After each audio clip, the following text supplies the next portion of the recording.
अस्सलामु अलैकुम। मैं ज़हीर मियाँ अपने यूट्यूब चैनल ज़हीर रूहानी फ़ायदे में अपने सभी व्यूवर्स का इस्तकबाल करता हूँ। सैफुल्लाह द सोर्ड ऑफ अल्लाह तबारक व तआला हज़रत खालिद बिन वलीद रज़ियल्लाहु तआला अन्हु की ज़िंदगी के वाक़यात की अगली कड़ी आपके सामने पेश खिदमत है।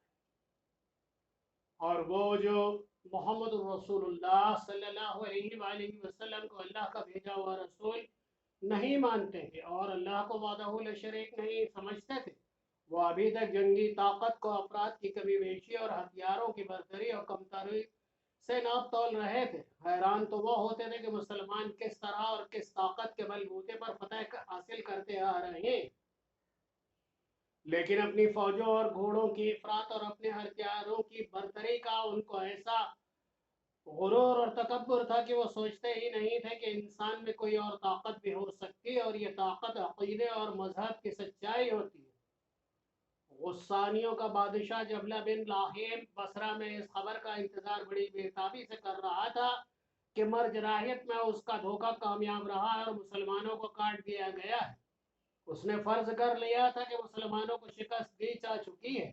उसे आखिरकार ये इत्तला मिली कि मुसलमानों के लिए मेले की सूरत में फंदा तैयार हो चुका है और मुसलमान तेजी से इस फंदे में आ रहे हैं। जबला के तौर और अंदाज ही बदल गए। गुज़िश्ता रात उसने अपने यहाँ जश्न का समा बना दिया था।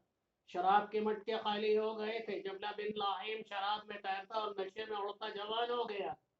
उसने बुढ़ापे का मजाक उड़ाया था। उसने ये भी नहीं देखा था कि उसके हरम की जवान औरतें मनमानी कर रही और इसमें से बाल उसके कैद बंद से आज़ाद होकर अपनी मनपसंद आदमियों के साथ महल के बागीचों में गायब हो गई। और जबला की बदमस्तियों का यह आलम था कि इस जश्न में मायनोशी और बड़ी हसीन और जवान लड़कियों के सामने से गुजरी तो उसने लपक कर लड़की को पकड़ लिया और इसे अपने बाजू में जकड़ कर बेहुदा हरकतें करने लगा। लड़की उसके बाजुओं से आज़ाद होने को तड़पने लगी। उसने लड़की को अलग करके एक झटके से अपने सामने खड़ा किया और बड़े सख्त गुस्से में बोला, तेरी ये जुर्रत, कौन है तू तू जो मेरे जिस्म को नापसंद कर रही है? लड़की ने रोते चिल्लाते हुए कहा, तेरे बाप की बेटी, तेरी भांजी। जबला बिन लाहिम ने बड़ी जोर से कहा लगाया। जबला ने कहा, फतेह की खुशी का शराब का नशा शराब के नशे से भी ज्यादा तेज होता है। उसकी आवाज लड़खड़ा रही थी। कल जब उसे खबर मिलेगी कि मुसलमानों को कुचल दिया गया है और इनमें से कोई भी भाग नहीं सका, तो मेरी और ज्यादा बुरी हालत हो जाएगी। उसकी भांजी रोती हुई जश्न से निकल गई। फिर वो वक्त आ गया जब वो मुसलमानों पर अपनी फतह की खबर का मुंतजर था। अब तक खबर आ जानी चाहिए थी। वो बाग में जा बैठा था। एक जवान साल आदमी खादिमा तश्तरी में शराब की सुराही और प्याला रख के उसकी तरफ जा रही थी। उधर से दरबान बड़ा तेज चलता हुआ उस तक पहुंचा। जबला ने बेताब होकर दरबान से पूछा, कोई आया है?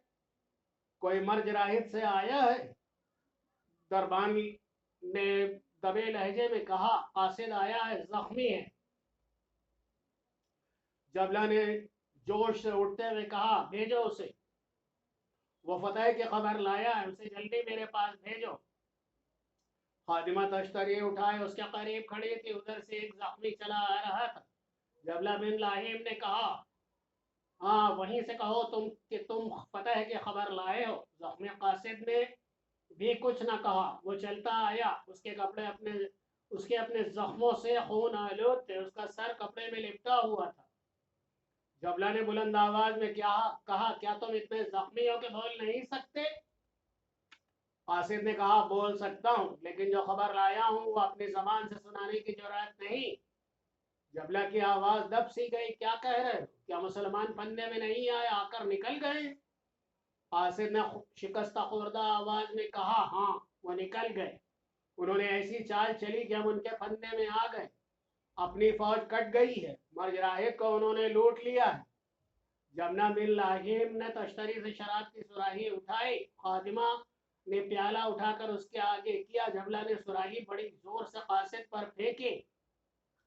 कासिद बहुत करीब खड़ा था। सुराही उसके पेशानी पर लगी और वो तेवरा कर गिरा। जबला ने खादिम के हाथ से प्याला छीन कर उसके मुंह पर मारा और लंबे लंबे ढक भरता वहां से चला गया। गुस्सानियों के बादशाह का महल मातमी फिजा में डूब गया। मर्ज राहित के भगोड़े गुस्सानी बसरा आ गए और बसरा मातमी शहर बन गया। असल मातम तो उनके यहाँ था जिनके बेटे भाई खामिद बाप उस फंदे में आकर मारे गए थे जो उन्होंने खालिद रज़ियल्लाहु ताला अन्हु के मुजाहिदीन के लिए तैयार किया था। इस मातम के साथ एक दहशत भी आई थी और यह दहशत हर घर में पहुंच गई थी। उनके तीर जहर में भुजे हुए होते हैं, किसी को इस तीर से खराश आ जाए तो वो मर जाता है। उनके घोड़े परों वाले हैं, कहते हैं हवा से बातें करते हैं। इन मुसलमानों का रसूल सल्लल्लाहु अलैहि वसल्लम जादूगर था, उसका जादू चल रहा है। उनके सामने लाखों की फौज भी नहीं ठहर सकती। सुना है कि दिल के बड़े नर्म हैं, जो उनके आगे हथियार डाल देते हैं उन्हें वो गले लगा लेते हैं। जिस शहर में उनका मुकाबला होता है उस शहर की ईंट से ईंट बजा देते, किसी को जिंदा नहीं छोड़ते, लड़ने वालों को पकड़ कर ले जाते हैं। दबी दबी ऐसी आवाजें भी सुनाई दी कि मजहब इनका सच्चा मालूम होता है और वो अल्लाह और उसके रसूल सल्लल्लाहु अलैहि वसल्लम को मानते हैं। यही उनकी ताकत है और इसी जुनून से लड़ते हैं। इन लोगों पर जो हैरत और दहशत तारी हो गई थी, इसमें वो हक बजानिब थे। तुम लोग बसरा को भी नहीं बचा सकोगे। जबला बिन लाहिम कहर भरे लहजे में अपने सालारों से कह रहा था, तुम्हारी बुजदिली को देखकर मैंने रोमियों को मदद के लिए पुकारा। अगर तुम मुसलमानों को शिकस्त दे देते तो मैं रोमियों के सीने पर कूदता, उन पर मेरी धाक बैठ जाती, मगर तुमने मुझे कहीं का ना छोड़ा। रोमी हमारे पाए तख्त के हिफाजत करने आए हैं। वो अपने सालारों को कोस ही रहा था कि उसे इत्तला मिले कि मुसलमानों की फौज बसरा की तरफ बढ़ रही है। उसने घबराए हुए लहजे में कहा, इतनी जल्दी? मर्जराही से वो इतनी जल्दी बसरा तक किस तरह आ गए? रोमी सालार को इत्तला दो। रोमी फौज जो खालिद रज़ियल्लाहु ताला अन्हु की कामयाबियों की खबर सुनकर जबला बिन लाहिम की मदद को आई थी, वो बसरा के बाहर खैमा जन थी। इसके सालार को इत्तला मिली कि मुसलमानों की फौज आ रही है तो सालार ने फौज को तैयारी का हुक्म दे दिया। इस फौज में अरब ईसाई भी थे। फौज जो बसरा की तरफ बढ़ रही थी वो खालिद रज़ियल्लाहु ताला अन्हु की नहीं थी। ये एक मुसलमान सालार शर्जील रहमतुल्लाहि ताला अलैह बिन हसना का लश्कर था, जिसकी नफरी 4000 थी। मुसलमान लश्कर जो शाम की फतह के लिए भेजा गया था, यह उसका एक हिस्सा था। खलीफतुल मुस्लिमीन के अहकाम के मुताबिक सालार अबू उबैदा रज़ियल्लाहु ताला अन्हु ने लश्कर के दूसरे हिस्सों को भी यकजा करके अपनी कमान में ले लिया था। बसरा पर शर्जील रहमतुल्लाहि ताला अलैह के हमले का पस मंजर ये था कि खलीफतुल मुस्लिमीन ने अबू उबैदा रज़ियल्लाहु ताला अन्हु को यह खत लिखा था, मैंने खालिद रज़ियल्लाहु ताला अन्हु खालिद बिन वलीद रज़ियल्लाहु ताला अन्हु को ये काम सौंपा है कि रोमियों पर चढ़ाई करे और तुम पर इसकी इताअत फर्ज है। कोई काम उसके हुक्म के खिलाफ न करना। मैंने उसे तुम्हारा अमीर मुकर्रर किया है। मुझे एहसास है कि दीन के मामलात में तुम खालिद रज़ियल्लाहु ताला अन्हु से बरतर हो, तुम्हारा रुतबा ऊंचा है, लेकिन जंग की जो महारत खालिद रज़ियल्लाहु ताला अन्हु का है वो तुम्हें नहीं। अल्लाह हम सब को सिरात मुस्तकीम पर चलने की तौफीक अता फरमाए, आमीन। खालिद रज़ियल्लाहु ताला अन्हु को इस लश्कर का सालार आला मुकर्रर किया गया। जिस वक्त खालिद रज़ियल्लाहु ताला अन्हु अपने रास्ते में आने वाली तमाम रुकावटों को कुचलते जा रहे थे, उस वक्त अबू उबैदा रज़ियल्लाहु ताला अन्हु फारिग बैठे थे। खालिद रज़ियल्लाहु ताला अन्हु ने जब मर्जराहित के मुकाम पर भी दुश्मनों को शिकस्त दे दी तो अबू उबैदा रज़ियल्लाहु ताला अन्हु ने अपने सालारों को बुलाया। उस वक्त अबू उबैदा रज़ियल्लाहु ताला अन्हु के दस्ते दरिया यरमूक के शुमाल मशरक में एक मुकाम हरावन में थे। इसके मातहत 2 सालार थे, एक शर्जील बिन हसना रहमतुल्लाहि ताला अलैह और दूसरा यजीद बिन अबी सुफियान रहमहुल्लाह। रफीकों, अबू उबैदा ने दोनों सालारों से कहा, हम किस तरह अल्लाह का शुक्र अदा करें कि जो इब्न वलीद को रास्ते में आने वाले हर दुश्मन पर हावी करता जा रहा है। क्या तुमने नहीं सोचा कि हम इब्न वलीद के किसी काम नहीं आ रहे? वो जैसे जैसे आगे बढ़ता जाता है उसकी मुश्किलात खतरनाक होती जा रही। उसका लश्कर थक कर बेहाल हो चुका होगा। आगे दमिश्क है, बसरा है, गुस्तानी है, ईसाई है, रोमी है। کیا یہ تینوں یہ نہیں سوچ رہے ہوں گے کہ مسلمانوں کو آگے آنے دیں اور جب وہ مسلمان کوچ کر کے لڑائیوں میں شامل ہو جائیں تو ان کی نفری کم ہو جائے تو انہیں کسی مقام پر گھیر کر ختم کر دیا جائے؟ سالار یزید رحمۃ اللہ علیہ نے کہا کہ رومیوں نے ایسا ضرور سوچا ہوگا، رومی لڑنے والی قوم ہے اور اس کے سالار عقل والے ہیں۔ ابو عبیدہ رضی اللہ تعالیٰ عنہ نے پرجوش لہجے میں کہا، اللہ کی قسم میں رومیوں کو ایسا موقع نہیں دوں گا، کیا ہم اتنی دور سے ابن ولید کی کوئی مدد نہیں کر سکتے؟ بے شک کر سکتے ہیں۔ شرجیل بن حسنہ رحمۃ اللہ تعالیٰ علیہ نے کہا، تو نے جو سوچا ہے وہ ہمیں بتا ابو عبیدہ، اللہ اس کا مددگار ہے۔ ابن ولید کے آگے دمشق اور بصرہ دو ایسے مقام ہیں جہاں رومیوں اور غسانیوں نے اپنی فوجیں جمع کر کے رکھی ہوں گی۔ ابو عبیدہ رضی اللہ تعالی عنہ نے کہا، اس سے پہلے کہ سالار اعلیٰ ابن ولید بصرہ پہنچے ہم بصرہ پر حملہ کر دیتے ہیں، اس سے یہ ہوگا کہ رومی اور غسانی بھی تازہ دم نہیں رہیں گے۔ ابن حسنہ ابو عبیدہ رضی اللہ تعالیٰ عنہ نے شرجیل رضی اللہ تعالیٰ عنہ سے کہا، میں یہ کام تمہیں سونپتا ہوں، 4000 نفری کافی ہوگی۔ ابو عبیدہ رضی اللہ تعالیٰ عنہ نے سالار شرجیل رحمۃ اللہ تعالیٰ علیہ بن حسرہ کو ہدایت دی اور بصرہ کو روانہ کر دیا۔ اس وقت خالد رضی اللہ تعالیٰ عنہ مرجراہ سے فارغ ہو چکے تھے اور انہوں نے ابو عبیدہ کے نام یہ پیغام دے کر قاصد کو روانہ کر دیا کہ ابو عبیدہ رضی اللہ تعالیٰ عنہ اپنے دستوں کے ساتھ انہیں بصرہ کے قریب کہیں ملے۔ خالد رضی اللہ تعالیٰ عنہ نے مرجراہ کے قصبے کے باہر 2-4 روز قیام کیا تھا۔ شرجیل رحمۃ اللہ تعالیٰ علیہ 4000 مجاہدین کے ساتھ بصرہ پہنچ گئے۔ رومی بصرہ شہر کے باہر خیمہ زن تھے، وہ سمجھے کہ یہ خالد رضی اللہ تعالیٰ عنہ کی فوج ہے۔ ان کے جاسوسوں نے انہیں بتایا کہ اس فوج کا سالار کوئی اور ہے۔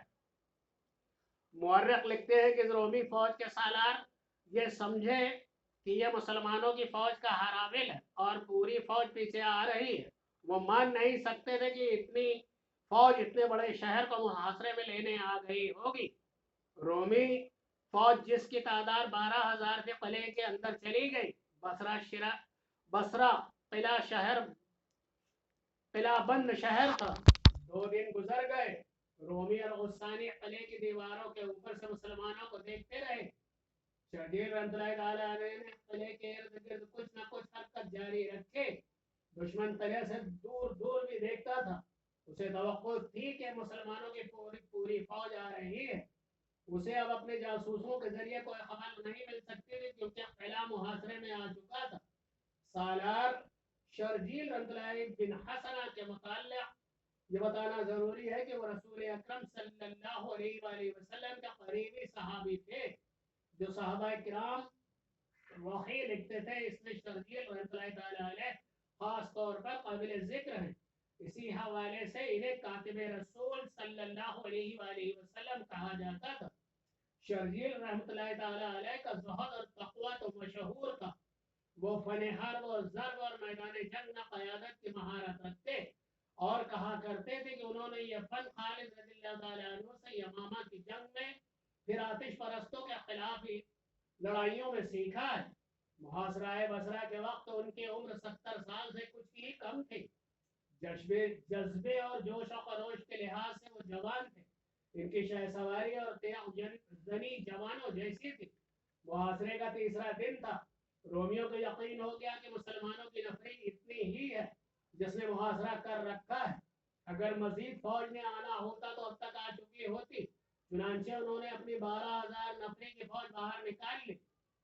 مسلمان کل 4000 تھے۔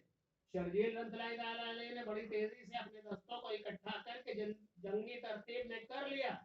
اس طرح دونوں فوجیں آمنے سامنے آ گئیں کہ نفری اتنی ہے جن سے محاصرہ کر رکھا تھا، اگر مزید فوج نے آنا ہوتا تو آ چکی ہوتی۔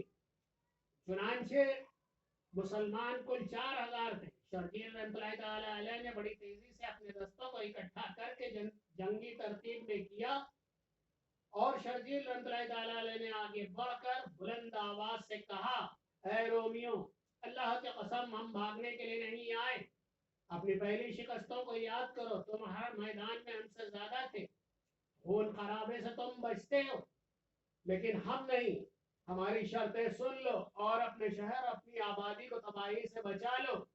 रोमी सालार ने आगे आकर कहा, हम शिकस्त खाने के लिए बाहर नहीं आए, वापस चले जाओ और जिंदा रहो।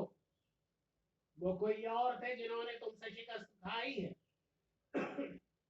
शर्जील रहमतुल्लाहि तआला अलैह ने ऐलान किया, खुदा की कसम हम लड़ाई से मुंह नहीं मोड़ेंगे, लेकिन तुम्हें एक मौका देंगे कि सोच लो, आगे आओ और हमारी शर्तें सुन लो। मकालमों और ललकार का तबादला हुआ। रोमी सालारों ने शराइत पर बातचीत करने का फैसला कर लिया। इनका सिपाही सालार आगे आया, उधर से शर्जील रहमतुल्लाहि तआला अलैह आगे आए।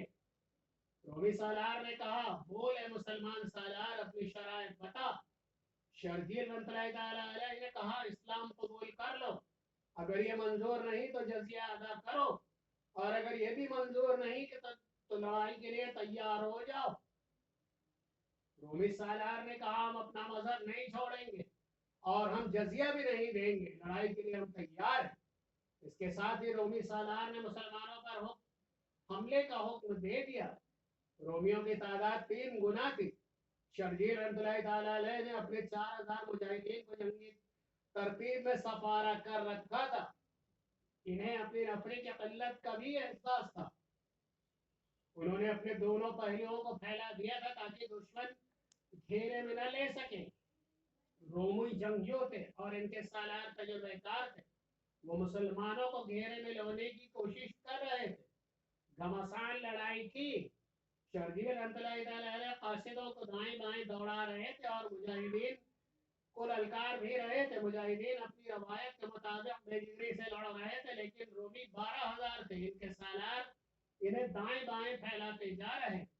शर्जील रहमतुल्लाहि तआला अलैह ने अपने दाएं बाएं देखा तो इन्हें अपने दस्तों की सूरत हाल तशवीशनाक दिखाई दी।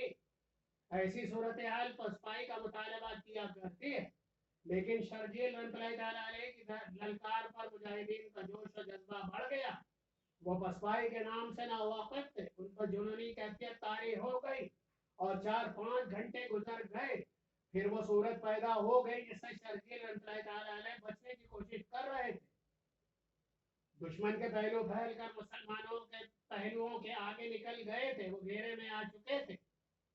शर्जील रहमतुल्लाहि तआला अलैह ने दोनों पहलुओं के कमांडारों को पैगाम भेजे, अंदर की तरफ नहीं सिकुड़ना, बाहर की तरफ होने की कोशिश करो। शर्जील रहमतुल्लाहि तआला अलैह की चालें बेकार होने लगी। बेशक मुसलमानों का जज्बा रोमियों की निस्बत ज्यादा था, लेकिन रोमी तादाद में इतने ज्यादा थे कि मुसलमानों पर गालिब आ सकते थे। शर्जील रहमतुल्लाहि तआला अलैह ने कहा, अल्लाह के परस्तारों, पता है या मौत, पता है या मौत, पता है या मौत, अल्लाह तबारक व तआला से मदद मांगो, अल्लाह की राह में जाने दे दो, अल्लाह की मदद आएगी। मुसलमानों के लिए जिंदगी और मौत का मार्का बन गया था। शर्जील रहमतुल्लाहि तआला अलैह की पुकार और ललकार पर मुजाहिदीनों ने बुलंद आवाज से कलमा तैयबा का विरुद्ध शुरू कर दिया, जिससे उन्हें तक़वियत मिली और लेकिन रोमी उन पर हावी हो गए थे। मुसलमानों के जोश और जज्बे में कहर पैदा हो गया था। रोमी फौज मुसलमानों के अक़ब में चली गई। अब मुसलमानों का कुचला जाना यकीनी हो गया था। रोमी जब मुसलमानों के अक़ब में चले गए थे, इन्हें अपने अक़ब में घोड़े सरपट दौड़ाने का तूफानी शोर सुनाई दिया। उन्होंने पीछे देखा तो सैकड़ों घोड़े इनकी तरफ दौड़े आ रहे थे। इनके आगे 2 सवार थे जिनके हाथों में तलवारें थी। इनमें से एक के सर पर जो अमामा था इसका सुर्ख रंग था और वो खालिद रज़ियल्लाहु ताला अन्हु खुद थे। खालिद रज़ियल्लाहु ताला अन्हु अपने लश्कर के साथ बसरा की तरफ आ रहे थे। उनके रास्ते में दमिश्क आया था, लेकिन वो दमिश्क से हटकर गुजर आए थे। पहले तो वो बसरा को फतह करना चाहते थे, ये अल्लाह के इशारे पर हुआ था। अल्लाह ने कातिब रसूल सल्लल्लाहु अलैहि वसल्लम की पुकार और दुआ सुन ली थी। खालिद रज़ियल्लाहु ताला अन्हु जब कूच करते थे तो अपने जासूसों को बहुत आगे भेज दिया करते थे। बसरा की तरफ आते वक्त भी उन्होंने जासूसों को बहुत आगे भेज दिया था। खालिद रज़ियल्लाहु ताला अन्हु बसरा से तकरीबन 1 मील दूर थे। जब तक उनका एक शतुर सवार जासूस ऊंट को बहुत तेज दौड़ाता वो वापस खालिद रज़ियल्लाहु ताला अन्हु के पास गया और उन्होंने बताया कि मुसलमानों का कोई लश्कर बसरा के बाहर रोमियों के घेरे में आ रहा। खालिद रज़ियल्लाहु ताला अन्हु ने पूछा, कौन है वो सालार और वो सवार दस्तों को येड़ लगाने और बर्चियों तलवारें निकाल लेने का हुक्म दे चुके थे। खालिद रज़ियल्लाहु ताला अन्हु के साथ जो दूसरा घुड़सवार आगे ही आगे आ रहा था वो खलीफतुल मुस्लिमीन हजरत अबू बकर सिद्दीक रज़ियल्लाहु ताला अन्हु का बेटा अब्दुर्रहमान था। उसने अल्लाहु अकबर का नारा लगाया। रोमियों ने मुकाबले की ना सोची। इनके सालारों ने तेजी दिखाई, अपने पहलुओं को के दस्तों को पीछे हटा लिया और तमाम दस्तों को किले के अंदर ले गए। इनका मुसलमानों की तलवारों से कट जाना यकीनी था। किले में दाखिल होते मुसलमानों ने इनका तवक्कुफ किया, लेकिन कई रोमियों को खत्म कर दिया। किले के दरवाजे बंद हो गए। खालिद रज़ियल्लाहु ताला अन्हु गुस्से में थे। उन्होंने एक हुक्म ये दिया कि जख्मियों और लाशों को संभालो और दूसरा हुक्म ये दिया कि तमाम लश्कर इकट्ठा किया जाए। उन्होंने सालार शर्जील रज़ियल्लाहु ताला अलैहि को बुलाया। शर्जील रज़ियल्लाहु ताला अलैहि ने आते ही खालिद रज़ियल्लाहु ताला अन्हु से कहा, वलीद के बेटे, खुदा की कसम तो अल्लाह की तलवार है, तो अल्लाह की मदद बनकर आया है। खालिद रज़ियल्लाहु ताला अन्हु ने उससे से कहा, क्या तूने ये किया है इब्ने हसना? क्या तू नहीं जानता कि यह कस्बा दुश्मन का मजबूत किला है और यहाँ बेशुमार फौज होगी? क्या इतनी थोड़ी नफरी से तो यह किला सर कर सकता था? मैंने अबू उबैदा रज़ियल्लाहु ताला अलैहि के हुक्म की तामील की है। इब्ने वलीद शर्जील रज़ियल्लाहु ताला अलैहि ने कहा, वाह अबू उबैदा। खालिद रज़ियल्लाहु ताला अन्हु ने आह लेकर कहा, मैं उसका एहतराम करता हूँ, वो मुत्तकी और परहेजगार है, लेकिन इन मैदान जंग को अच्छी तरह नहीं समझता। मौर्रख वाक़े लिखता है कि अबू उबैदा रज़ियल्लाहु ताला अन्हु को सब, खुसूसन खालिद रज़ियल्लाहु ताला अन्हु, बुजुर्ग व बरतर समझते थे, लेकिन जिस नवैयत की लड़ाइयाँ लड़ी जा रही थी उनके लिए अबू उबैदा रज़ियल्लाहु ताला अन्हु मौजूद नहीं थे। लेकिन जहाँ नफरे की कमी थी वहाँ सालारों की भी कमी थी। बहरहाल मौर्रख लिखते हैं कि अबू उबैदा रज़ियल्लाहु ताला अन्हु जज्बे और हौसले में किसी से पीछे नहीं थे और वो बड़ी तेजी से तजुर्बा हासिल करते जा रहे थे। बसरा पर उनका हमला जरूरतमंदाना इक़दाम था। खालिद रज़ियल्लाहु ताला अन्हु किले के बाहर अपनी और शर्जील रज़ियल्लाहु ताला अलैहि की नफरी का हिसाब कर रहे थे और ये मालूम करने की भी कोशिश कर रहे थे किले के अंदर कितनी नफरी है। मुसलमानों के हाथ चंद एक रोमी सिपाही आ गए जो जख्मी थे। खालिद रज़ियल्लाहु ताला अन्हु के लश्कर के आ जाने से मुसलमानों की नफरी 13,000 हो गई थी, लेकिन रोमियों ईसाइयों की तादाद दुगनी से भी ज्यादा थी। किले के अंदर जबना बिन लाहिम रोमी फौज का सिपाही सालार पर गुस्सा झाड़ रहा था। क्या तुम भी डर कर भाग आए हो? क्या तुमने उस फौज का जो किले के अंदर थी और शहर के लोगों का हौसला तोड़ नहीं दिया? रोमी सालार ने कहा, नहीं, मैं मुसलमानों पर बाहर निकल कर हमला कर रहा हूँ। मैं उनके अकब में आ गए हुए दस्तों को पीछे न हटा लेता तो उनके अकब से मुसलमान सालार इन्हें बुरी तरह काट देते। मुझे इनकी नफरी का अंदाजा नहीं था। मैं सिर्फ एक दिन इंतजार करूंगा, हो सकता है इनकी मजीद फौज आ रही। मैं इन्हें आराम करने की मोहलत नहीं दूंगा। जबला ने कहा, फिर इन्हें किले का मुहासरा कर लेने दो, इन्हें किले के इर्द गिर्द फैल जाने दो। फिर तुम किले से इतनी तेजी से निकलना कि इन्हें अपने दस्ते इकट्ठे करने की मोहलत न मिले और शहर में ऐलान कर दो कि घबराने की कोई वजह नहीं, दुश्मन को किले के बाहर या खत्म कर दिया जाएगा। लेकिन किले में दौड़ धूप मची थी। शहरियों में भगदड़ और अफरा तफरी मची हुई थी। रोमी फौज का बाहर आकर लौटना और अंदर आ जाना शहरियों के लिए दहशतनाक था। मुसलमान फौज की डरावनी डरावनी सी बातें जो शहर में पहले ही फैल चुकी थी। मुअर्रिखों के मुताबिक रोमियों ने यह सोचा था कि मुसलमानों को आराम की मोहलत न दी जाए, लेकिन इन्हें मालूम न था कि मुसलमान आराम करने के आदी ही नहीं। इन्हें इतनी ही मोहलत की जरूरत थी कि जख्मियों को संभाल लें और शहीदों की लाशें दफन कर लें। अगले रोज का सूरज तुलू होने पर तक रोमी फौज किले से बाहर आ गई और दरवाजे बंद हो गए। खालिद रज़ियल्लाहु ताला अन्हु ने अपने लश्कर को जंगी तरतीब में कर लिया। किले के बाहर मैदान खुला हुआ था। खालिद रज़ियल्लाहु ताला अन्हु ने उसमें मामूल अपने लश्कर को 3 हिस्सों में तकसीम किया। कल्ब की कमान अपने पास रखी। अब चूंकि इन्हें शर्जील रज़ियल्लाहु ताला के 4,000 मुजाहिद मिल जाने से ان کے پاس نفری کچھ زیادہ ہو گئی تھی، اس لیے انہوں نے قلب کو محفوظ کرنے کے لیے ایک دستہ قلب کے آگے رکھا۔ اس دستے کے کمان خلیفۃ المسلمین ابو بکر صدیق رضی اللہ تعالیٰ عنہ کے بیٹے عبد الرحمن بن ابو بکر کے پاس تھے۔ ایک پہلو کے دستوں کے سالار رافع بن عمیرہ اور دوسرے پہلو کے سالار زرار بن لازور تھے۔ جنگ کا آغاز مسلمانوں کے نعرہ تکبیر سے ہوا۔ رومی سپہ سالار اپنے قلب کے آگے آگے آ رہا تھا۔ عبد الرحمن بن ابو بکر رضی اللہ تعالیٰ عنہ جوان تھے۔ خالد رضی اللہ تعالیٰ عنہ نے جیسے ہی ان کے دستوں کو آگے بڑھانے کا حکم دیا، عبد الرحمن رضی اللہ تعالیٰ نے سیدھے رومی سالار کی طرف گئے۔ لڑائی شروع ہونے سے پہلے ہی ان کی نظریں اس رومی سالار پر لگی ہوئی تھی۔ عبد الرحمن رضی اللہ تعالیٰ نے گھوڑے کو ایڑ لگائی اور تلوار سوٹ کر اس کی طرف گئے، مگر اس کے قریب گئے تو بڑی پھرتی سے آگے سے ہٹ گیا۔ عبد الرحمن رضی اللہ تعالیٰ عنہ آگے نکل گئے۔ رومی نے گھوڑا موڑا اور عبد الرحمن رضی اللہ تعالیٰ عنہ کے پیچھے گیا۔ عبد الرحمن رضی اللہ تعالیٰ عنہ نے گھوڑا موڑتے ہوئے دیکھ لیا، رومی نے وار کر دیا جو عبد الرحمن رضی اللہ تعالیٰ عنہ بچا گئے۔ تلوار کا زناٹا ان کے سر کے قریب سے گزرا۔ اب عبد الرحمن رضی اللہ تعالیٰ عنہ اس کے پیچھے تھے۔ رومی گھوڑا موڑ رہا تھا۔ عبد الرحمن رضی اللہ تعالیٰ عنہ نے تلوار کا زوردار وار کیا، جس سے رومی تو بچ گیا، لیکن اس کے گھوڑے کی زین کا تھنگ کٹ گیا اور ضرب گھوڑے کو بھی لگی۔ گھوڑے کا خون پھوٹ آیا، وہ رومی کا قابو سے نکلنے لگا۔ رومی تجربے کار جنگجو تھا، اس نے بڑی مہارت سے گھوڑے کو قابو میں رکھا اور اس نے وار بھی کیے۔ عبد الرحمن رضی اللہ تعالیٰ عنہ نے ہر وار بچایا، اور جب انہوں نے رکابوں میں کھڑے ہو کر وار کیے تو رومی گھبرا گیا۔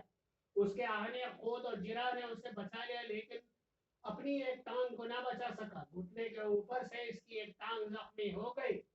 تابر توڑ وار اسے مجبور کرنے لگے اور وہ بھاگے، اور وہ بھاگ اٹھا۔ اسے اپنی جان کا غم تھا یا نہیں، اسے خطرہ یہ نظر آ رہا تھا کہ وہ گر پڑا تو اس کا سارا لشکر بھاگ اٹھے گا۔ یہ سوچ کر وہ اپنے لشکر میں غائب ہونے کی کوشش کرنے لگا۔ عبد الرحمن رضی اللہ تعالیٰ نے اس کے تعاقب سے نہ ہٹے۔ وہ ان کے ہاتھ تو نہ آیا، لیکن اپنے لشکر کی نظروں سے بھی اوجھل ہو گیا۔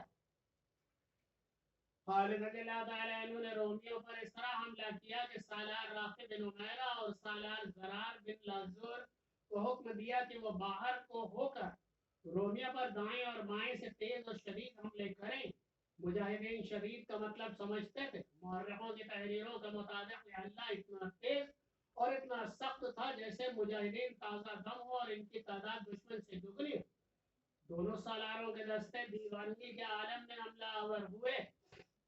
مورخ واقعی اور ابن قتیبہ لکھتے ہیں کہ سالار زرار نے جوش میں آ کر اپنی جرا اتار پھینکی۔ یہ ہلکی سی تھی، لیکن جولائی کا آغاز تھا اور گرمی عروج پر تھی۔ زرار نے گرمی سے تنگ آ کر لڑائی میں آسانی پیدا کرنے کے لیے زیرہ اتارے تھے۔ انہوں نے اپنے دستوں کو حملے کرنے کا حکم دیا۔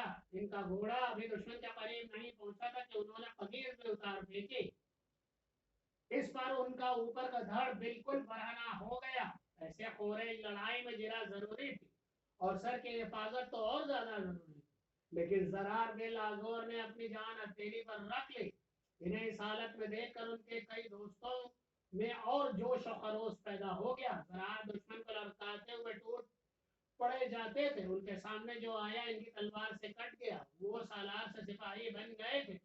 رافع بن عمیرہ نے رومیوں کے دوسرے پہلو پر حملہ بولا تھا۔ ان کا انداز ایسا غضبناک تھا کہ دشمن پر خوف طاری ہو گیا۔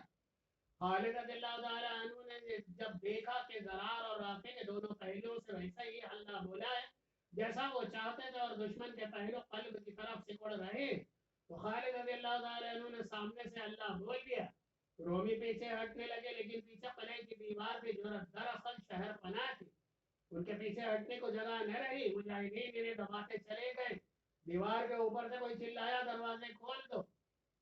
قلعے کے اس طرف دروازے کھل گئے اور رومی سپاہی قلعے کے اندر جانے لگے۔ انہیں قلعے میں ہی پناہ مل سکتے تھے۔ مسلمانوں نے دباؤ جاری رکھا اور رومی جم کر مقابلہ کرتے رہے۔ ان میں سے جسے کسی کو بھی موقع ملا وہ قلعے کے اندر چلا جاتا۔ جو رومی قلعے میں پناہ لینے کو جا رہے تھے وہ ان کی تمام نفریں نہیں تھی، ان کی آدھی نفریں بھی نہیں تھی۔ ان کی آدھی نفریں خالد رضی اللہ تعالیٰ عنہ کے دستوں سے نبرد و آزما تھی۔ خالد رضی اللہ تعالیٰ عنہ نے جب دیکھ لیا تھا کہ ان کے پہلوؤں کے ساتھ سالاروں نے ویسا ہی حملہ کیا جیسا وہ چاہتے تھے، تو انہوں نے دشمن کے قلب پر حملہ کر دیا۔ رومی بڑے اچھے اچھے سپاہی تھے، وہ بسوا ہونے کی نہیں سوچ رہے تھے، اور خالد رضی اللہ تعالیٰ عنہ نے پسپائی کے مقام تک پہنچانے کی سر توڑ کوشش کر رہے تھے۔ خالد رضی اللہ تعالیٰ عنہ نے شجاعت اور بے خوف قیادت کا یہ مظاہرہ کیا کہ گھوڑے سے اترا اور سپاہیوں کی طرح یہ باقیادہ لڑنے لگے۔ اس کا اثر مجاہدین پر ایسا ہوا کہ وہ بجلیوں کی مانند کودنے لگے۔ یہ ان کے ایمان کا اور عشق رسول صلی اللہ علیہ وآلہ وسلم کا کرشمہ تھا کہ مسلمان پوچھ اور مارکوں میں تھکے ہوئے جسموں میں جان اور تازگی پیدا ہو گئی تھی۔ یہ مبالغہ نہیں کہ وہ روحانی قوت سے لڑ رہے تھے۔ خالد رضی اللہ تعالیٰ عنہ اس کوشش میں تھے کہ رومیوں کو گھیرے میں لے لیں، لیکن رومی زندگی اور موت کا مارکا لڑ رہے تھے۔ وہ وار و حلے روکتے اور پیچھے یا دائیں بائیں ہٹتے تھے۔ وہ محاصرے سے بچنے کے لیے پھیلتے بھی جا رہے تھے۔ آخر وہ بھاگ بھاگ کر قلعے کے ایک اور کھلے دروازے میں غائب ہونے لگے۔ خالد رضی اللہ تعالیٰ عنہ نے بڑے بلند آواز سے حکم دیا، ان کے پیچھے قلعے میں داخل ہو جاؤ، لیکن دیوار کے اوپر سے تیروں کی بوچھاریں آنے لگی، بھرچیاں بھی آئیں۔ مجاہدین کو مجبوراً پیچھے ہٹنا پڑا، اور جو رومی جان بچا گئے وہ قلعے میں چلے گئے اور قلعے کا دروازہ بند ہو گیا۔ باہر رومیوں اور ان کے اتحادی عیسائیوں کی لاشیں بکھری ہوئی تھی، زخمی تڑپ رہے تھے۔ زخمی گھوڑے بکتے اور ڈرے ہوئے بے لغام اور منہ ہو کر دوڑتے پھر رہے تھے۔ چند ایک گھڑ سواروں کے پاؤں رکابوں میں پھنسے ہوئے تھے اور گھوڑے انہیں گھسیٹتے پھر رہے تھے۔ سوار خون کی نہائی ہوئی لاشیں بن چکے تھے، لڑائیاں ختم ہو چکی تھی۔ مجاہدین کے فاتحانہ نعرے گرج رہے تھے، لیکن فتح ابھی مکمل نہیں ہوئی تھی۔ دشمن کا نقصان تو بہت ہوا تھا، لیکن وہ پھر قلعہ بند ہو گیا تھا۔ فتح مکمل کرنے کے لیے قلعہ سر کرنا ضروری تھا۔ خالد رضی اللہ تعالیٰ عنہ نے اپنے زخمیوں کو اٹھانے کا حکم دیا اور قاصد سے کہا کہ تمام سالاروں کو بلا لائے۔ خالد رضی اللہ تعالیٰ عنہ نے ایک سوار کو دیکھا جو ان کی طرف آ رہا تھا۔ وہ دوسروں سے کچھ الگ تھلگ تھا، اس لیے کہ اس کا قد لمبا تھا اور جسم دبلا پتلا تھا۔ عرب ایسے دبلے پتلے نہیں ہوتے تھے۔ یہ سوار کچھ آگے کو جھکا ہوا بھی تھا، اس کی داڑھی گھنی نہیں تھی اور لمبی بھی نہیں تھی۔ اس داڑھی کو اس شخص کی مصنوعی طریقے سے کالا کر رکھا، وہ اس لیے بھی الگ تھلگ لگتا تھا کہ خالد رضی اللہ تعالیٰ عنہ نے اسے لڑتے دیکھا تھا۔ اس کا انداز کچھ مختلف سا تھا۔ سب کی توجہ اس شخص کی طرف اس وجہ سے ہوئی تھی کہ اس کے ہاتھ میں پیلے رنگ کا پرچم تھا۔ یہ پرچم وہ تھا جو خیبر کی لڑائی میں رسول اکرم صلی اللہ علیہ وآلہ وسلم نے اپنے ساتھ رکھا تھا۔ خالد رضی اللہ تعالیٰ عنہ اسے پہچان نہ سکے، دھوپ بہت تیز تھی۔ اس نے سر پر کپڑا ڈال رکھا تھا جس سے اس کا آدھا چہرہ ڈھکا ہوا تھا۔ خالد رضی اللہ تعالیٰ عنہ کے قریب آ کر وہ شخص مسکرایا تو خالد رضی اللہ تعالیٰ عنہ نے دیکھا کہ اس آدمی کے سامنے کے 2-3 دانت ٹوٹے ہوئے ہیں۔ خالد رضی اللہ تعالیٰ عنہ نے مسرت سے کہا ابو عبیدہ، اور اس کی طرف دوڑے۔ وہ ابو عبیدہ رضی اللہ تعالیٰ عنہ مجرح سے خالد رضی اللہ تعالیٰ عنہ نے پیغام بھیجا تھا کہ وہ بصرہ سے باہر ملے۔ ابو عبیدہ رضی اللہ تعالیٰ عنہ حوارین کے مقام پر پڑاؤ ڈالے ہوئے تھے، جہاں سے انہوں نے شرجیل بن حسن رحمۃ اللہ علیہ کو 4000 مجاہدین دے کر بصرہ پر حملہ کرایا تھا۔ ان کے پاس خالد رضی اللہ تعالیٰ عنہ کا قاصد بعد میں پہنچا تھا۔ ابو عبیدہ رضی اللہ تعالیٰ عنہ پیغام پر اس وقت بصرہ پہنچے جب خالد رضی اللہ تعالیٰ عنہ رومیوں کے ساتھ بڑے سخت مارکے میں الجھے ہوئے تھے۔ انہوں نے تلوار نکالی اور مارکے میں شامل ہو گئے۔ ابو عبیدہ رضی اللہ تعالیٰ عنہ کے اس وقت عمر 55 سال کے لگ بھگ تھے۔ وہ رسول کریم صلی اللہ علیہ وآلہ وسلم کے خاص ساتھیوں میں سے تھے۔ ان کے دادا اپنے وقتوں کے مشہور جراح تھے، اسی نسبت سے انہوں نے اپنا نام ابو عبیدہ بن جراح رکھ لیا تھا۔ ان کا نام عامر بن عبداللہ بن جراح تھا، لیکن انہیں عبیدہ رضی اللہ تعالیٰ عنہ کے نام سے شہرت حاصل ہوئی۔ دبلا پتلا اور کچھ جھکا ہونے کے باوجود ان کے چہرے پر جلال جیسی رونق رہتی تھی۔ وہ دانش مند تھے۔ میدان جنگ میں وہ کوئی مقام پیدا نہ کر سکے، لیکن ذہانت اور عقل مندی میں ان کا مقام بہت اونچا تھا۔ ابو عبیدہ رضی اللہ تعالیٰ عنہ کے سامنے کے 2 دانت جنگ احد میں ٹوٹے تھے۔ اس مارکے میں رسول کریم صلی اللہ علیہ وآلہ وسلم زخمی ہو گئے تھے۔ آپ صلی اللہ علیہ وآلہ وسلم کے خون کی زنجیروں کی 2 کڑیاں آپ صلی اللہ علیہ وآلہ وسلم کے رخسار میں اتنی گہری اتری تھی کہ ہاتھ سے نکلتی نہیں تھی. تب ابو عبیدہ رضی اللہ تعالیٰ عنہ نے یہ دونوں دانتوں سے نکالی تھی اور اس ناکام کوشش میں ان کے سامنے کے دو دانت بھی ٹوٹ گئے تھے. ابن قتیبہ نے لکھا ہے کہ رسول اللہ صلی اللہ علیہ وآلہ وسلم ابو عبیدہ رضی اللہ تعالیٰ عنہ سے محبت کرتے تھے اور حضور صلی اللہ علیہ وآلہ وسلم نے ایک بار فرمایا تھا کہ ابو عبیدہ رضی اللہ تعالیٰ عنہ میری امت کا امین ہے. اس حوالے سے ابو عبیدہ رضی اللہ تعالیٰ عنہ کو لوگ امین الامت کہنے لگے. اس دور کی تحریروں سے پتہ چلتا ہے کہ خالد رضی اللہ تعالیٰ عنہ نے جب ابو عبیدہ رضی اللہ تعالیٰ عنہ کو بصرہ کے میدان میں دیکھا تو انہیں خدشہ محسوس ہوا کہ ابو عبیدہ رضی اللہ تعالیٰ عنہ اور ان کی سپہ سالاری کو قبول نہیں کریں گے. وہ خلیفۃ المسلمین نے ابو عبیدہ رضی اللہ تعالیٰ عنہ کو تحریری حکم بھیجا تھا کہ جب خالد رضی اللہ تعالیٰ عنہ کو شام کے محاذ پر پہنچ جائیں تو تمام لشکر کے سالار اعلیٰ خالد رضی اللہ تعالیٰ عنہ ہوں گے. لیکن خالد رضی اللہ تعالیٰ عنہ کو احساس تھا کہ معاشرے میں جو مقام اور رتبہ ابو عبیدہ رضی اللہ تعالیٰ عنہ کا حاصل تھا وہ انہیں حاصل نہیں تھا. خالد رضی اللہ تعالیٰ عنہ خود بھی ابو عبیدہ رضی اللہ تعالیٰ عنہ کا بہت احترام کرتے تھے.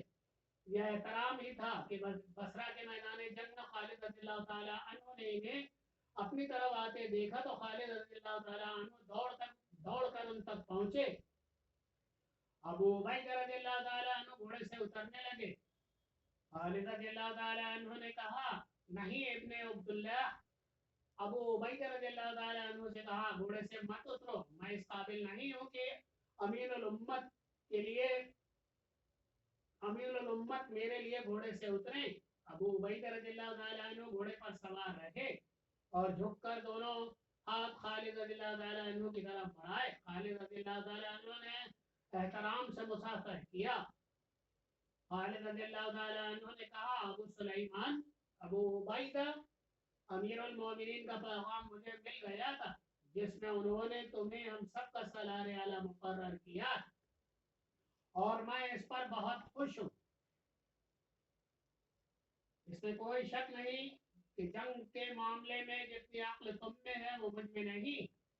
خالد رضی اللہ تعالیٰ عنہ نے کہا خدا کے قسم ابن عبداللہ, امیر المومنین رحمہ اللہ کے حکم کی تعمیل مجھ پر فرض ہے, ورنہ میں تم پر سپہ سالار کبھی نہ بنتا کیونکہ رتبہ جو تمہیں حاصل ہے وہ مجھے نہیں.